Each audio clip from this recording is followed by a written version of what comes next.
Welcome to the show. This is Internet Uncapped. I am your host, Evan. Joining me, as always, is Mitchell. Today, we have yet another film review. Today, we're going to talk about the big guy, the big name of the game, the one that has, at this current time of recording, surpassed $2 billion at the box office. We are, of course, talking about Spider Man, brand new day, and with a new look with Mitchell, as we previously did with Harris. We have our lovely poster on the screen.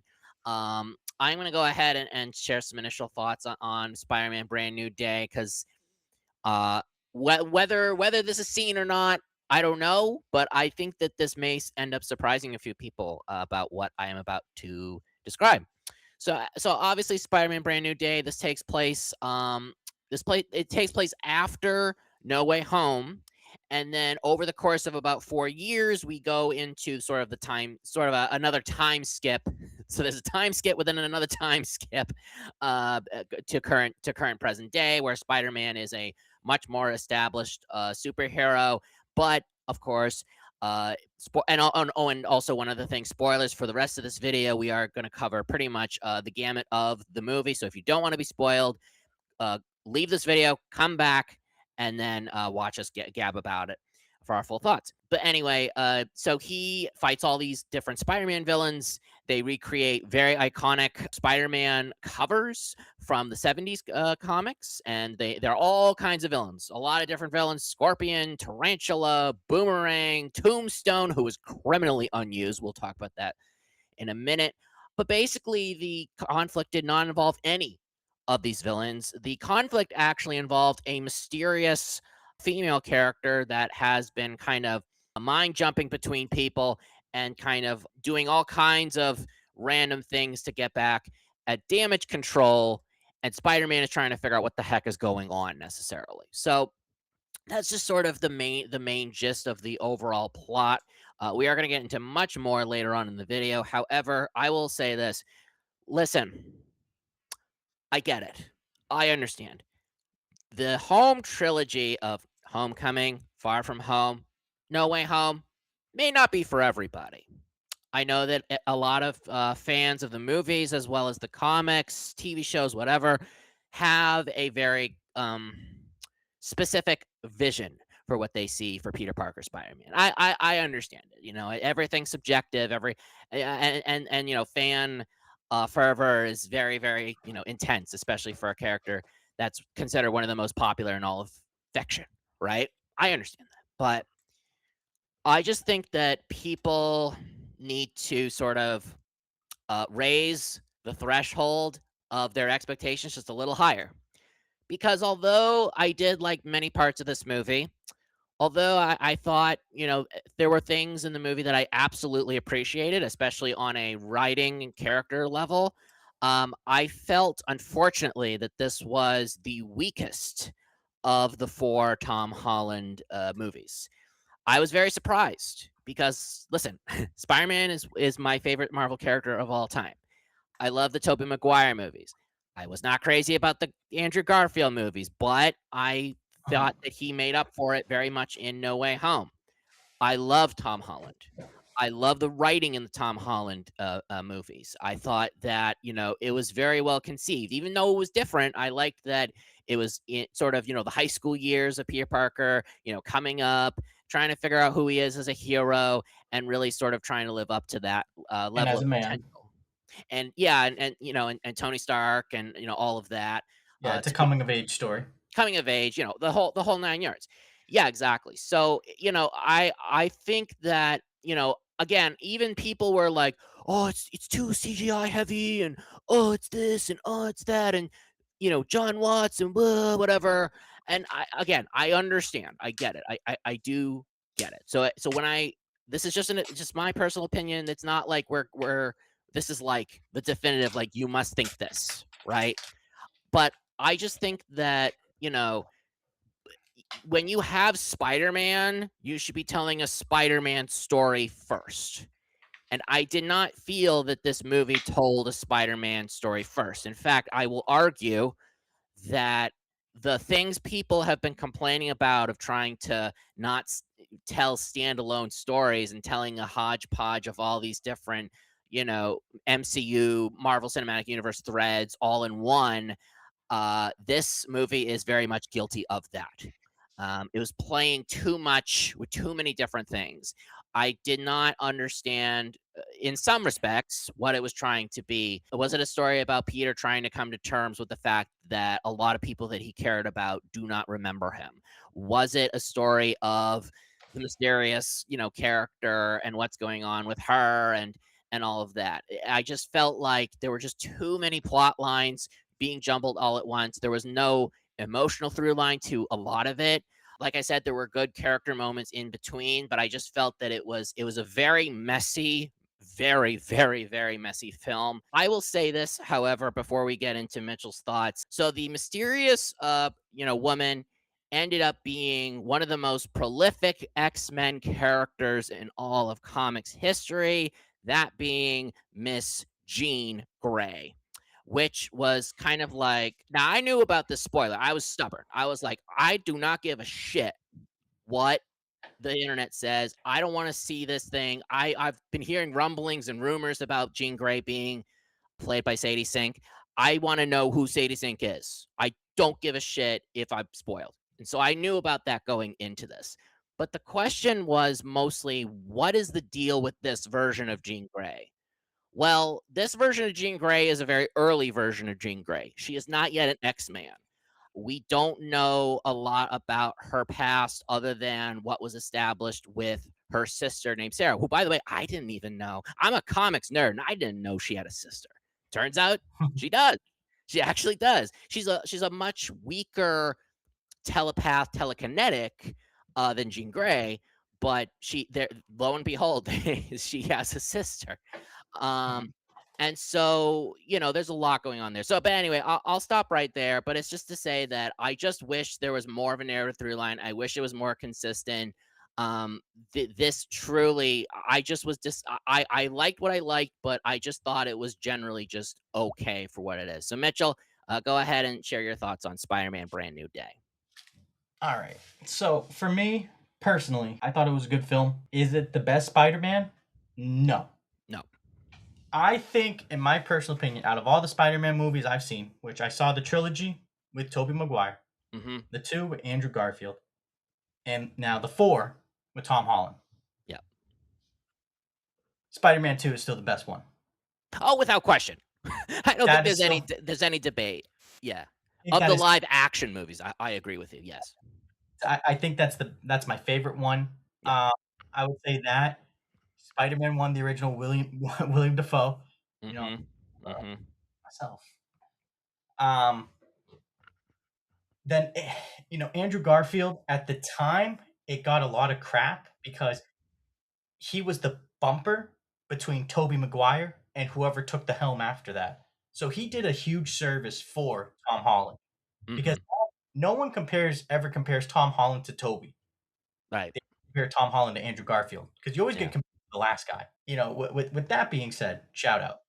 Tom Holland has had 4 movies now, and I think personally the one with, Tobey Maguire and Andrew Garfield, that was a good one, but it's not my favorite of the Hollands. I think the second one for Tom Holland is the best, I where agree. Mysterio. Far From Home is also Yep. my favorite, so that's very interesting you say that. Yes, I Because agree with I you. mean, I'm a big Jake Gyllenhaal guy. Yeah. I think if there's a Mount Rushmore of actors for me, Jake Gyllenhaal's definitely on it, Mhm. as well as Denzel Washington. Yes. Boom, jot that down. But Indeed. I think that with this movie, they had a chance to really push Spider-Man into another direction because when you look, first movie, he's kind of getting held by Iron Man. Iron Man plays a major role in that movie. Right. You have I'm trying to think who else is in that movie too. Buddy, the Iron Man's assistant. Oh, He yeah. plays a heavy role in the movie as well. You Uh-huh. go to the second one, Samuel Jackson plays a major role in that movie as well. And you also have Jake Gyllenhaal, who has a lot of screen time because of the situation going on. Right. Then you go to the third one, Andrew Garfield, Tobey Maguire, Willem Dafoe, and Jamie Foxx, and the list goes on. You have all those guys in that movie. all these Spider-Man movies really have been just bombarded, if you will, with talent. Then you look at this one. Mhm. Who's in it? You have Frank Castle, Black Widow. Um, damn, The who's the other Hulk. person? Yeah, the Hulk, Bruce Banner. Yeah. Michael Mando as Scorpion. Yes. And he plays a very minor role, but he's still a great actor. I love Far Cry Yeah. 3, by the way. Oh, yeah. I love Far Cry 3. Great game. Great game. But you have again just a star-studded cast again. There's Mhm. never been a time, and I know it's a superhero movie, so you expect the supervillain to also be, a big star. Mhm. I get that. I understand that. But with Tobey Maguire, think about the first movie. Mhm. It was Tobey, William Dafoe, James Franco. Is Mhm. there any other big star in that movie? Well, Kirsten Dunst. But even then, is she really like a big mega star? Like, what's another movie that she starred in that you can think of off the top of your head? Well, she was in Jumanji, Okay. What Power of the else? Dog. I would say she's not a huge star, but she's been in a lot of things. But Yeah, I would but understand your point. I get your point. Yeah. is she on par with Emma Stone? Unfortunately, no. Is she on par with Zendaya? Uh oh, you mean on par in terms of the movies, not just as an No, actress? no, just acting ability and the box office draw from Oh, her movies. for her, No, she's not yeah, on no, par. she's not. No, she's not. Yeah, No. exactly. So that's why I don't consider her in that big three when I think of Okay. like the original Spider-Man. Okay. Fair And enough. with Tom Holland, Yes. again, you go to the first one. Who's the villain? You have Vulture, and he Yep. plays a major part in that movie. You have Iron Man, Robert Downey Jr. You have Buddy. There's a lot of big stars in all of these movies, and that's not Tom Holland's fault because in the scenes that he's required to do what he has to do, he does a wonderful job. He really Mhm. does. I just Mhm. would like a story where it's about Spider-Man and just Spider-Man and Agree. not be a story about Spider-Man and everything else. Now, obviously, there's Peter excuse me, there's Peter Parker and there's Spider-Man. So I get that, the real, being a human being and being Spider-Man, being the hero. I get that aspect. Yes. But I would like for a movie where it's just Peter Parker. There's no Frank Castle. There's no Bruce Banner. There's none of this stuff. I'd Right. like for it to just be him. And I think we're going to get that soon. I think the next movie will be that. But these first four movies, again, when you look at the star studded cast, Tom Holland has been dealt a really, really good hand. And that's not to discredit his acting because he is a great actor. Yeah. Yeah, I mean, that's all I got to say about that one. Yeah, I agree with you, and I said this earlier as well. I just felt like this movie was kind of false advertising because they were saying like you're gonna get an all Spider-Man, movie. You're gonna get a street level Spider-Man, and it's gonna be kind of a back to basics kind of form, and it really truly wasn't. I mean, even the fact that like okay, so like Tramel Tillman, if you've ever seen Severance before, the show Severance on Apple TV, he plays the villain, Mr. Milchick. One of the absolute goated performances in recent television history. He is a superstar, truly. And now he's been breaking into movies. He had a very minor role in Mission Impossible Final Reckoning, and it was only maybe 5, 6 minutes or something like that. One of the absolute highlights of that movie in an otherwise crazy, over just like balls to the wall blockbuster. But he was a standout. However, he played a character named Bill Metzger. Okay. Now, Bill Metzger is not typically a known Marvel character. So people are looking at this guy and like it's like, who the fuck is he? Well, in this interpretation of Bill Metzger, he is one of the heads of Damage Control because Damage Control was, they were actually in Homecoming, a few other things too, like in Wonder Man and stuff like that. Damage Control has a history with Tom Holland's Spider Man, and then we get introduced to this new character. Well, it turns out that he is actually an anti mutant kind of bureaucrat type in this version. In the comics, he was just an anti mutant leader, protester, whatever. Not so much connected to really anything, but they kind of give him a little bit more of a beefed up role. I could not have been more underwhelmed Mhm, with a performance, with a character like this. I mean, I do not blame Tremel Tillman in the slightest. But what I do blame, unfortunately, is the direction from Daniel Destin Cretton, as well as the script, because they don't do anything with him. He's just like, mhm, oh, we're gonna do all this stuff, and we're gonna steal Spider-Man's technology that's suppressing his spider hormones, and we're gonna use it on Jean Grey. Ooh, like that's it. That's mhm. it. This is not like could you imagine if in Spider-Man 3, okay, where we had frickin' Sandman, Venom, and New Goblin, you just got rid of all of those and relegated them to like a few minute roles, and the real villain of Spider-Man 3 was the fucking accountant? It's like, I just don't understand this choice. I truly, genuinely don't understand the choice. By the way, Spider-Man 3, look, for better or worse, it's kind of a guilty pleasure bad movie. It's not bad, but it's definitely one of the worst ones. But I would say easily I would watch something as ill-conceived, let's call it that, as Spider-Man 3 more so than this movie. And I don't wanna say that because there are some really cool, good parts that are in this That's movie. tough. That's It tough. is. Oh, I know. I do not wanna say that. I don't.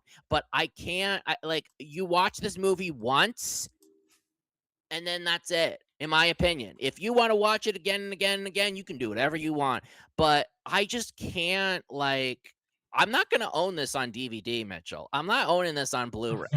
There's no way you're gonna get me to rewatch this again. Okay, The only way I'm ever gonna rewatch Spider-Man Brand New Day again is if you show me the good parts as clips on YouTube. That's it.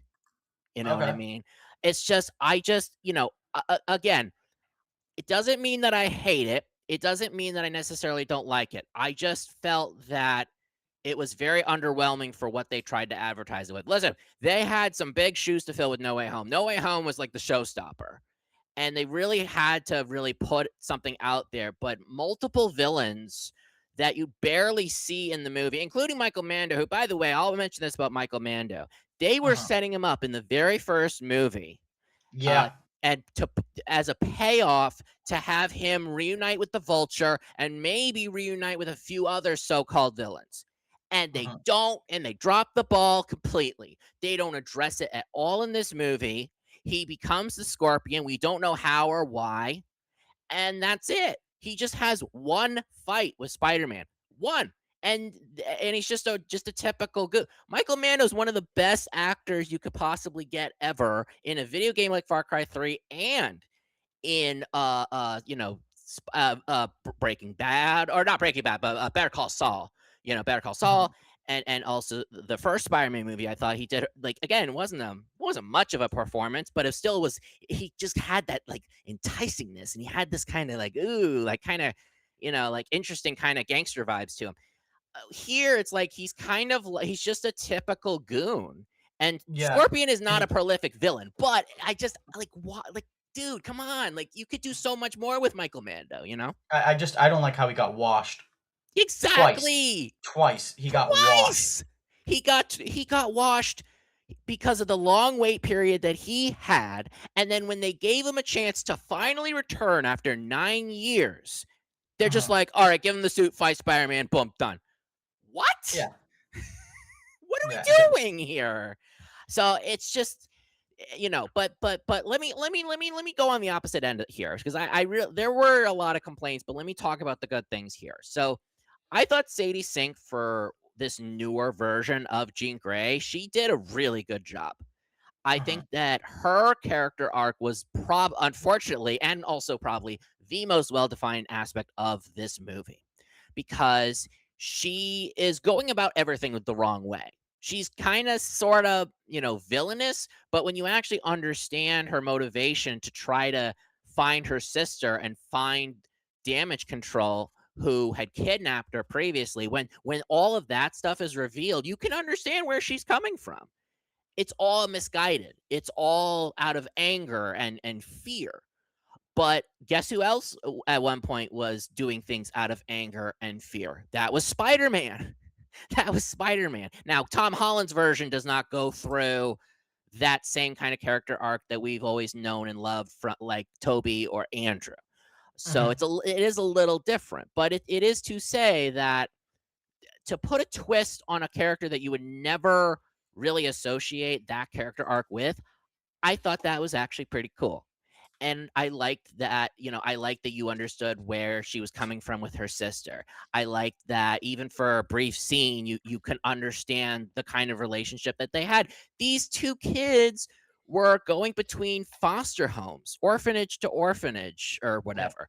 And they just could not fit in. And that is truly a mutant storyline. If ever there was, well, not just mutant, but for the sake of Jean Grey, she is one of the most powerful, mutants in the X-Men movies.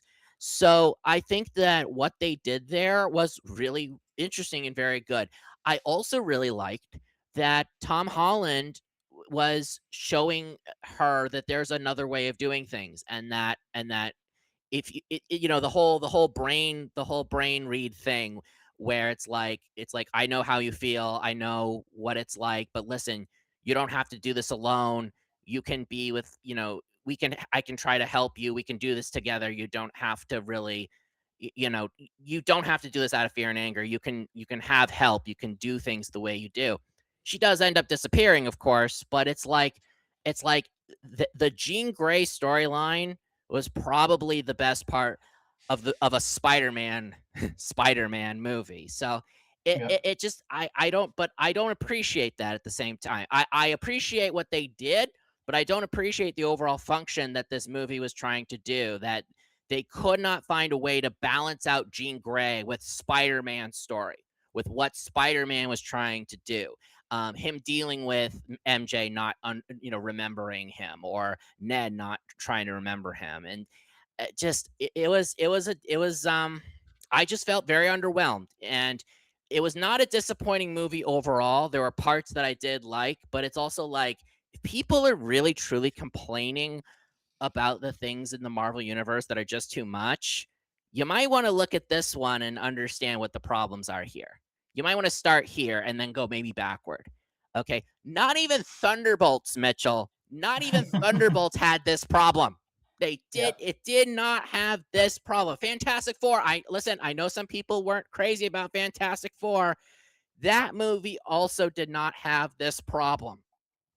It was about the Thunderbolts. It was about Yelena. It was about Red Guardian. It was about all these other sort of DC list characters that were all across the Marvel TV shows, and they came together. And then there's the big bad, the Century. Okay, Fantastic Four. They're in the 60s. They go off into space. There's Galactus. That just make it as simple and clear cut as possible, and then make little tiny nuances of character and emotion and whatever in between. Spider-Man did not do that for me, and I really truly wish it did, because I've seen great Spider-Man movies. I've seen great Tom Holland Spider-Man movies, 3 of them. Mhm. Although Homecoming, it's good. It's good. On rewatch, it didn't age 100%, but I still like it a lot. The other 2 are much stronger in my opinion, especially Far From Home. So it's just to say that it's a mixed bag for me. I felt that they tried to advertise that they were trying to do a lot of practical effects. They were trying to advertise that there were stunts. They were trying to advertise that there's this new director, and in all the different ways, not that it failed, but that the expectation failed, even if the execution was decent. You know what I mean? So Mhm. that's just kind of where that's another way of that I sort of want to land it. But anyway, before we really wrap it up, I do want to talk about the very end of this movie, because there are some interesting little hints coming down the road. So at the very end, everything is kind of resolved, and he is sort of working with Detective Jean DeWolf. We won't get into her, but she's a whole thing in the comics. And he goes into the little restaurant, and he sees Ned. And so they kind of talk, and then he kind of does this like secret handshake that they established in the first movie, Homecoming. And then Mhm. Ned all of a sudden just like, oh shit. you're Peter. Oh my god!" And he just like kind of remembers. Um, and then there's another scene at the very end where there's a spider tracker, and it's like a cute little animated sort of sequence where they can't find where Peter is, and then you kind of zoom out and zoom out from New York, zoom out from the United States, zoom out to the Earth, and then you see he's somewhere out in space. Mhm. So I'll ask you this, Mitchell. We did talk about this off screen, but I'll ask you this now. What do you think uh, Spider-Man being off to space means in this case? So I think it's leading up to when we watched Thunderbolts, which became the New Avengers. When Yeah. we watched it, the post ending credit scene was the Fantastic Four in space, Hmm. and we know that leads to, well, it's going to be the new Avengers movie coming out, Doomsday. Yes.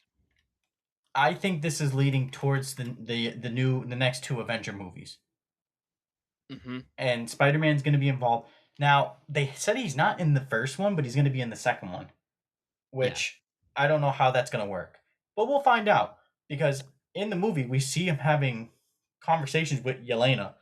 It could be Marvel trying to go ahead and throw something in there just to kind of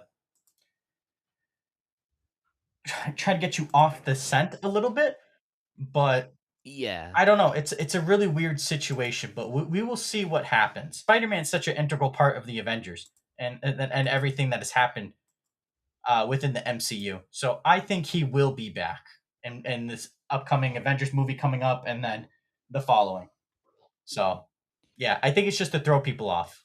Yeah. I would agree with that. It really is a pretty direct teaser to, Secret Wars.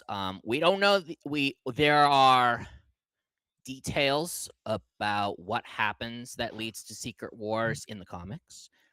We don't fully know what that's going to look like here because I think there's going to be some major changes. There's not going to be, for example, there's not going to be a guy named Molecule Man who Mhm, is controlled by Doctor Doom and then everything goes all crazy and reality warping and whatever. There's not going to be a Molecule Man because Molecule Man is not even a character in the movies. Like so that's mhm. we know for sure that's not going to happen. But to the extent that Secret Wars happens, it will be interesting to see how Spider-Man is integrated. And honestly, like half the cast isn't even in Doomsday.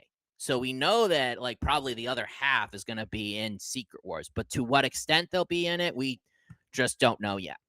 But it's Yeah. going to be very interesting. And so we'll see. We'll see what happens. Future of the Marvel Universe. They're going in some very interesting directions, but it's very clear from what is set up here that although the director Daniel Destin Cretton said that there was no mandate to use Jean Grey in this movie, I do think it's very clear that they are sort of like teasing the setup for what will eventually happen in X-Men. We know that Sadie Sink is Jean Grey.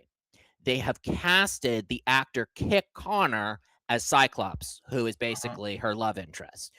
We know that Samara Weaving is playing Emma Frost. Samara Weaving is she's an actress. She's been in things. She's not a super big star. Speculation about Charles Melton being the Beast. Okay, I think that it is interesting that it's a Spider-Man movie, but it teases X-Men. Okay. Well, I don't know. Whatever. It is what it is. What it is. yep. And now it is time once again to put the spider to bed, bitch. I am going to now uh, share our screen.